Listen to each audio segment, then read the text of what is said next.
você que nos acompanha aqui no YouTube de O Tempo. Hoje o Café com Política conversa com o deputado Igor Timo, do PSD de Minas, agora coordenador da bancada mineira. Seja bem-vindo, deputado. Lara, eu que agradeço a oportunidade, deixar um abraço fraterno aqui ao nosso ilustre Vittorio Medioli, que sempre nos deu a oportunidade, e uma gratidão, né? Eu costumo sempre dizer que a gratidão é a memória do coração. O Vittorio presidiu o partido quando eu me tornei deputado, então deixar um abraço fraterno a ele. Bom, não tem como começar de outra forma que não falando de eleição da bancada mineira. O senhor foi recém-eleito coordenador e agora assume esse mandato, essa responsabilidade, uma bancada de 53 deputados, quem sabe 54 em breve.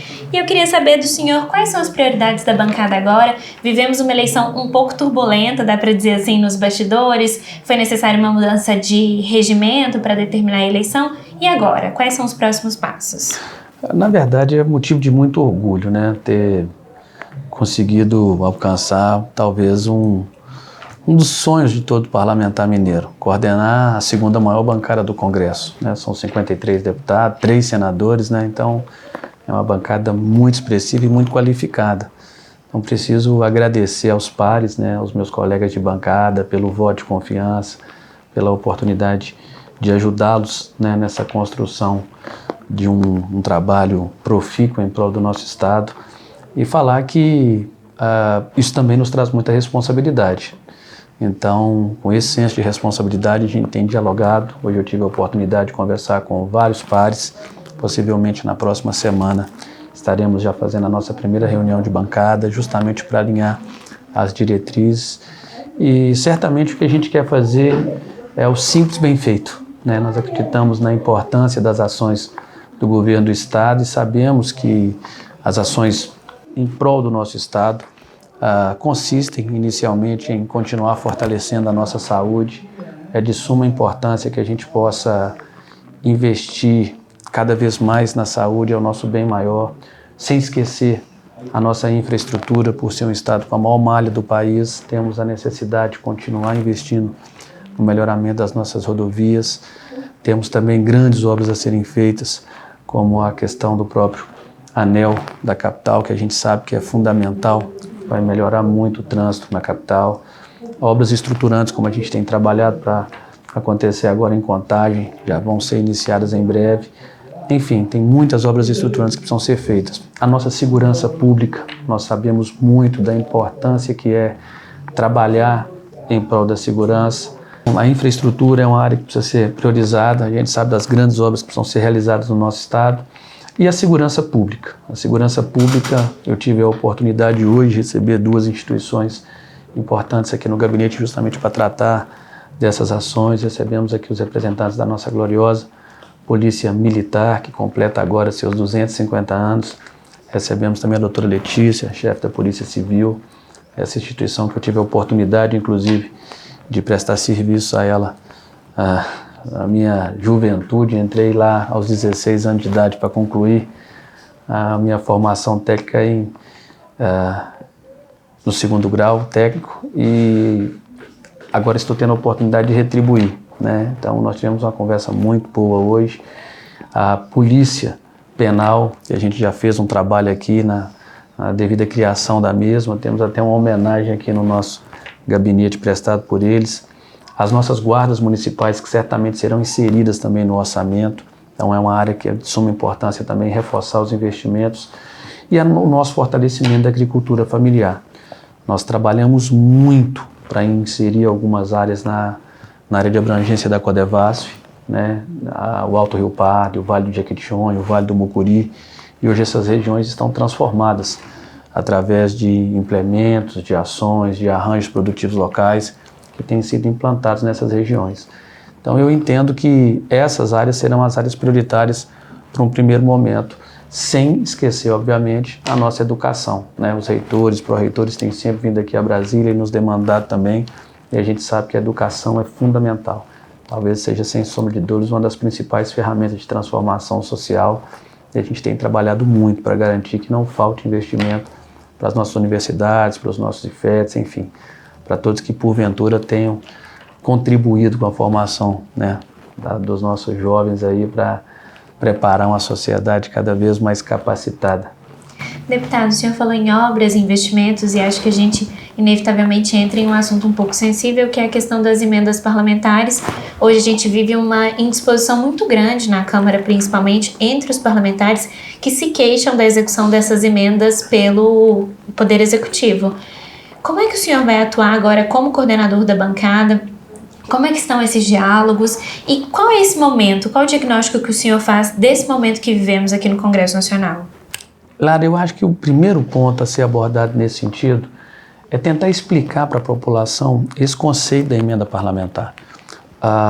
É natural que as pessoas que muitas vezes não conhecem como a emenda é realizada na prática, não compreendam o processo e às vezes seja contaminado por algumas visões distintas da devida destinação do recurso.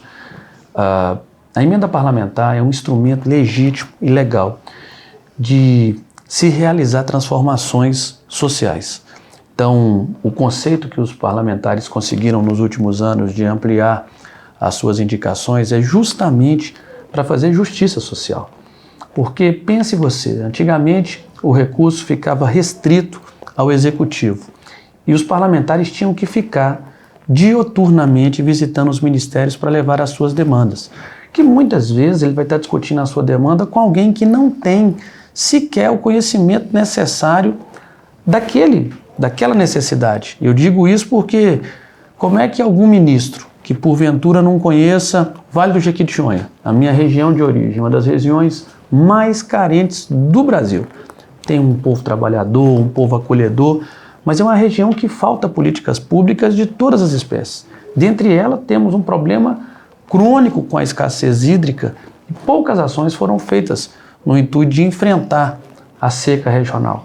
E aí eu te pergunto, se eu for discutir isso com alguém que não conhece a realidade, será que ele vai ter o alcance para entender esse pleito que está sendo levado até ele? Então a ideia do Congresso ter a condição de participar mais na destinação de recursos é para que a gente pudesse, de fato, atender de forma direta a demandas essenciais como essa, que é justamente o acesso à água.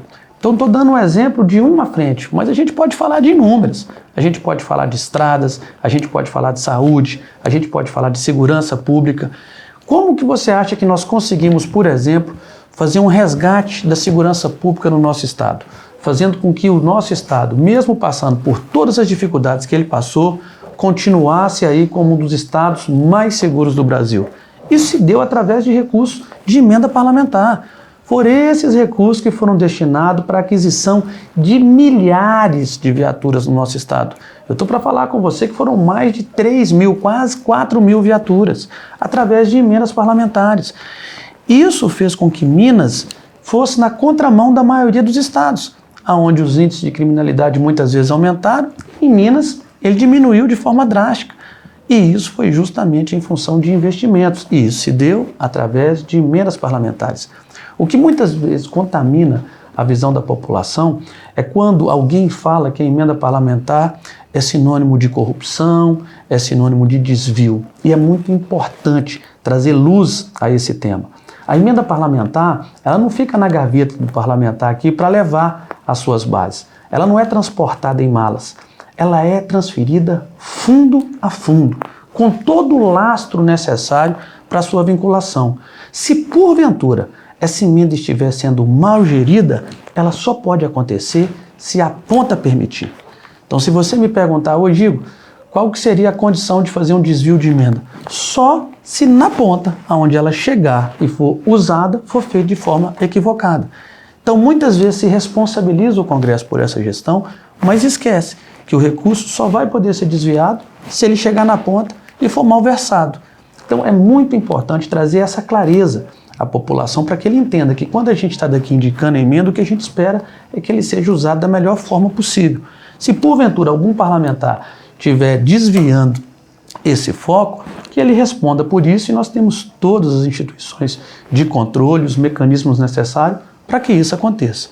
Então, falar hoje que a emenda parlamentar é um dano à sociedade é um erro tremendo. E eu posso falar do alcance que as emendas que nós destinamos durante esses 6 anos tiveram na realidade de quase todas as regiões de Minas Gerais. Hoje nós temos trabalho em quase todas as regiões do estado. Eu saio de Belo Horizonte para qualquer região e no meu percurso eu vou passando em várias cidades onde eu encontro o serviço prestado através das nossas emendas parlamentares. Então tenho muito orgulho de ter participado disso e através disso ter mudado a vida de muita gente para melhor. O senhor citou como exemplo a questão das viaturas que foram adquiridas com os recursos das emendas parlamentares e houve um mal-estar muito grande entre vários parlamentares em relação à cerimônia de entrega das viaturas coordenada pelo governador Romeu Zema. O que aconteceu? O que gerou essa situação? Qual é o grande incômodo? Na verdade, esse incômodo aconteceu em algumas situações pontuais, inclusive, salvo me engano, na última entrega das viaturas da Polícia Civil.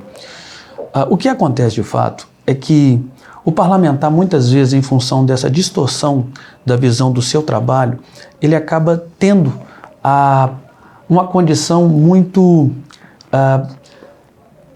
específica para realizar algumas entregas, porque a gente passa praticamente, no mínimo, 3 dias da semana aqui em Brasília. De terça a quinta, normalmente a gente está aqui. Segunda, no meu caso, né? Vou citar o meu exemplo. Segunda é o dia que eu atendo em Belo Horizonte. Então, nessa segunda-feira, por exemplo, a gente tem que atender lá todo o estado de Minas, todas as pessoas do estado que, porventura, pleiteiam alguma agenda para trazer as suas demandas, para trazer suas propostas, a gente concentra no gabinete em Belo Horizonte para atender. Ou na segunda à noite ou na terça bem cedo, eu me desloco para Brasília e fico aqui de terça até quinta, fazendo todo o processo normal de votação, de proposição, de projetos de lei, de articulação política, enfim, nas defesas dos interesses do nosso estado. Na quinta à noite ou na sexta de manhã, eu retorno para Belo Horizonte, depende muito até que período vai as nossas votações aqui. Quando eu retorno para Belo Horizonte, normalmente já há uma agenda prévia de viagens, de visitas para as regiões onde a gente presta serviço. Então a dinâmica do nosso trabalho ela é muito intensa nesse sentido. Eu brinco muito que seria legítimo fazer algumas referências a parlamentares, mas falar que não trabalha, eu acho que é um volume muito pequeno. Não há como não trabalhar muito, tendo uma dinâmica que o nosso trabalho exige que a gente tenha. Então, para se ter a presença dos parlamentares normalmente para fazer as entregas da viatura, a sugestão seria se fosse entre segunda ou sexta-feira, que são períodos no qual eles não têm a obrigação de estar aqui em Brasília, porque muitas vezes o parlamentar quer atender ali a sua base, a sua cidade e prestar conta do trabalho que ele está realizando, né? E a forma que ele tem é fazer isso com entregas. Quando isso acontece num período de indisponibilidade da presença do parlamentar, cria-se uma grande dificuldade, porque às vezes o parlamentar vai conseguir ficar meses trabalhando para que aquela entrega aconteça e justamente na hora de fazer a entrega ele é privado disso, por uma data que é incompatível com a sua disponibilidade. Isso acaba atrapalhando. Eu digo isso para você porque um dos projetos que foi fundamental para fazer o resgate da nossa polícia militar perpassou por uma situação pontual. Ele perpassou por uma questão que eu queria deixar essa deferência a um grande homem que esteve aqui à frente, né, da Polícia Militar, fazendo essa interlocução aqui com o Congresso, um papel institucional importantíssimo, que foi o Tenente Coronel Lázaro. Inclusive se transformou num case de sucesso nacional. Foi reconhecido onde vários policiais de outros estados vieram para cá para compreender como ele tinha feito uma captação tão expressiva de emendas para a Polícia Militar.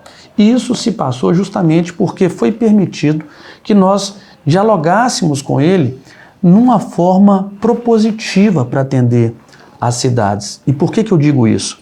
Porque durante muitos anos, e eu falo isso com conhecimento de causa, as menores cidades do nosso estado, em especial aquelas de FPM 06, as que têm grande dificuldade para fazer investimento, elas não tinham condição de receber uma viatura nova, porque as viaturas novas sempre eram alocadas nos grandes centros. Então você mandava para lá um volume de viaturas para o nosso estado, o recurso para adquirir as viaturas, as novas eram colocadas nos grandes centros e as velhas danificadas eram remanejadas para as cidades do interior. O que isso gera de fato na ponta? Isso faz com que você transfira para a cidade pequena o ônus, o problema. Quando você põe uma viatura velha numa cidade pequena, o prefeito tem que ficar custeando a manutenção dela. Essa é a prática. Então, o que nós acordamos com o Coronel Lázaro?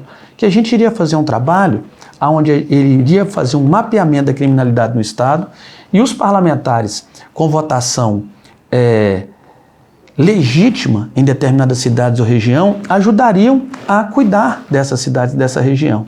E isso foi um case de sucesso, porque todo parlamentar quer contribuir com a sua região, quer contribuir com o eleitor que o trouxe para cá, quer retribuir o voto de confiança com essas entregas que fazem diferença na ponta. Então, através dessa metodologia de trabalho, nós conseguimos mobilizar toda a bancada para fazer grandes investimentos. Aí devo aqui deixar as deferências aos parlamentares que me antecederam na liderança da bancada, como Fábio Ramalho, como Diego Andrade, como Luiz Fernando Faria, que participaram efetivamente dessa construção também, capitanearam isso junto com toda a bancada. Então, esse resultado foi um resultado construído a várias mãos. E quando você não permite que o parlamentar esteja lá presente para fazer a entrega de um trabalho que muitas vezes leva-se anos para ser concluído, realmente cria um incômodo. Então, eu já tinha levado essa tratativa ao governo em outras oportunidades, recomendando que as datas fossem entre sexta e segunda-feira para poder permitir que os parlamentares estivessem disponíveis para fazer parte das entregas e, infelizmente, por alguns motivos, isso não aconteceu. Então, esse mal-estar foi criado em função dessa, eu costumo dizer, essa falta de sensibilidade. É fundamental que a gente compreenda isso. Todo mundo quer ter o reconhecimento pelo seu trabalho. E o reconhecimento do parlamentar, muitas vezes, vem através da prestação de serviço que ele oferece à sua sociedade, aos munícipes que muitas vezes o trazem para cá para representá-los. Então, esse mal-estar foi criado em função disso. Então, eu acho que é uma situação que realmente foi corrigida em tempo e eu acredito que ela não deve reincidir novamente, porque cria realmente uma condição de mal-estar em que todos os parlamentares não ficam satisfeito quando acontece esse tipo de situação. A grande maioria, pelo menos, eu posso afirmar. Deputado, ainda em relação ao governador Romeu Zema, ele esteve em Brasília em algumas ocasiões para tentar conversar com a bancada e pedir apoio à derrubada dos vetos do Propag. A questão do Propag é um tema bastante sensível para Minas Gerais e existe uma avaliação hoje nos bastidores de que talvez o governador esteja entregando muitos ativos à União nesse combo do Propag. Qual a avaliação que o senhor faz sobre isso? Olha, sem sombra de dúvida, esse é o tema mais sensível a ser discutido, né? Em se tratando dos interesses do nosso estado de Minas Gerais. É um programa que foi pensado e construído a várias mãos. É importante sempre deixar claro que foi um projeto capitaneado pelo senador Rodrigo Pacheco, na condição ainda de presidente do Congresso. E óbvio que teve a ajuda de parte da bancada, né? A grande maioria participou efetivamente dessa construção. Eu, inclusive, fui convidado para participar algumas vezes. O governador teve participação, o governo de uma forma geral, a Assembleia Legislativa, né? Deixar aqui as deferências, inclusive, ao Tadeu Leite, Tadeuzinho, que é o presidente, que certamente foi uma das pessoas que contribuíram muito na confecção do Propag. E os parlamentares também, né, da Assembleia, os deputados estaduais, deputados e deputadas, foram fundamentais para isso. Mas o grande X da questão é que essa pauta é uma pauta tão sensível para Minas Gerais que ela consegue criar uma unificação praticamente plena da bancada. Eu digo isso porque é um tema que ele é suprapartidário. Se porventura algum parlamentar da esquerda, vamos citar um partido específico do PT, que porventura vote pela derrubada do veto, não quer dizer que o parlamentar está em contra das diretrizes do presidente Lula. Quer dizer que ele entende que esse programa é um programa importantíssimo para o estado de Minas. Na verdade, ele não é importante só para o estado de Minas, ele é importante para todos os estados que se encontram em grande dificuldade financeira. Então, Minas Gerais, Rio de Janeiro, São Paulo, Rio Grande do Sul, são estados que têm um problema crônico com essa questão e precisa ser equacionado. A gente precisa encontrar as diretrizes necessárias para que os estados possam honrar com seus compromissos fiscais. E esse programa foi pensado a várias mãos, foi construído, né, a várias mãos para que esses estados pudessem equacionar as suas dívidas. Então, é um tema que unifica a nossa bancada. A gente acredita muito que os vetos serão derrubados, né? Há uma comoção em várias bancadas, eu digo bancadas partidárias já, que estão praticamente fechando questão quanto ao tema. Então, é bem possível que todos os vetos que, porventura, tentem alterar o Propag sejam derrubados. Então, a ideia inicial é que a gente faça um acordo no Colégio de Líderes para que o tema volte à votação. Ele seria votado na semana passada, né, na última sessão do Congresso, ele foi retirado de pauta e a nossa esperança é que ele retorne com a maior brevidade possível, porque a gente reconhece a importância desse programa. Com relação aos ativos do Estado que estão sendo disponibilizados, é uma situação muito sensível, porque tem áreas, por exemplo, que eu particularmente, é uma visão individual minha, acho que precisa ser melhor discutida, como a área de educação, por exemplo. A gente sabe que a educação é uma ferramenta de transformação social e cada ente federativo tem que ter a sua responsabilidade sobre a mesma. Então, transferir essa responsabilidade eu não julgo assertivo no primeiro momento.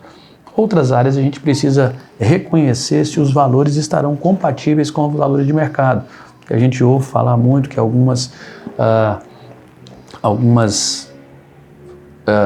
entidades que serão colocadas nessa condição, porventura, né, elas podem ser colocadas num valor abaixo do valor de mercado, né, e isso talvez traria um dano para o nosso Estado. Então a gente acredita que a melhor solução possível é fazer com que o que possa ser de fato negociado com o intuito de baixar a dívida e tornar uma condição mais equilibrada para o nosso Estado, siga adiante, mas é importante que o diálogo aconteça. Por isso, a importância da participação dos parlamentares estaduais e federais nesse debate.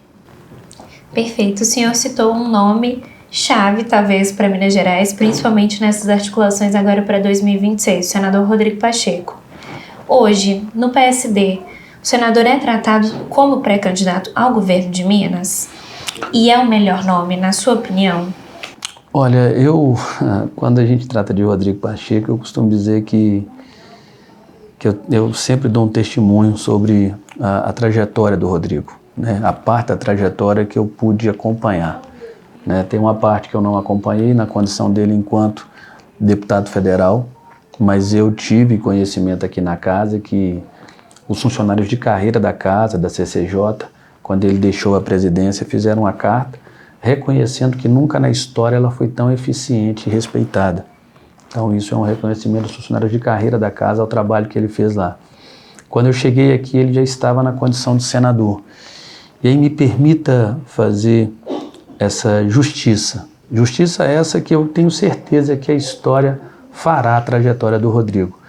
O Rodrigo é, sem sombra de dúvidas, um dos políticos, né, que mais trouxe resultado efetivo para o Estado de Minas Gerais em se tratando de políticas transformadoras, de políticas de entrega, daquela que você chega na cidade e encontra ela transformando a vida das pessoas para melhor. Eu digo isso porque eu tive a oportunidade de participar de boa parte do atendimento que ele realizou aqui, e é importante frisar isso. O Rodrigo ele abriu a presidência do Senado e a presidência do Congresso, que era uma área restrita muitas vezes a parlamentares, a todos os municípios mineiros.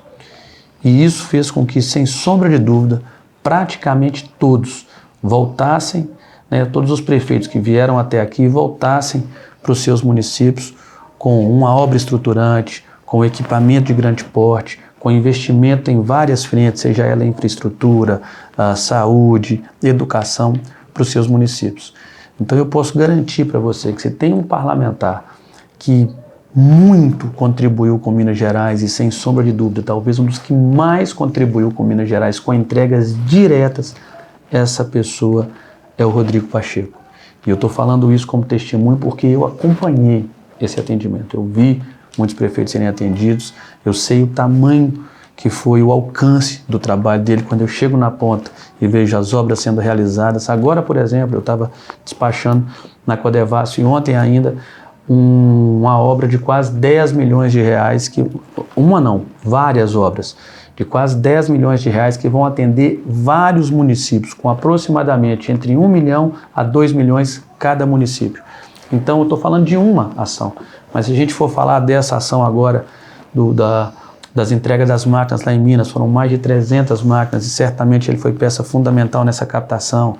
A gente pode falar de inúmeros feitos que o Rodrigo fez aqui, né, na destinação de muito recurso. Eu falo porque eu tive a oportunidade de participar disso. Então, assim, é um nome que, além dessa sensibilidade, como que eu posso falar, desse espírito municipalista, que é fundamental que qualquer parlamentar mineiro tenha, porque nós somos o estado com o maior número de municípios da federação.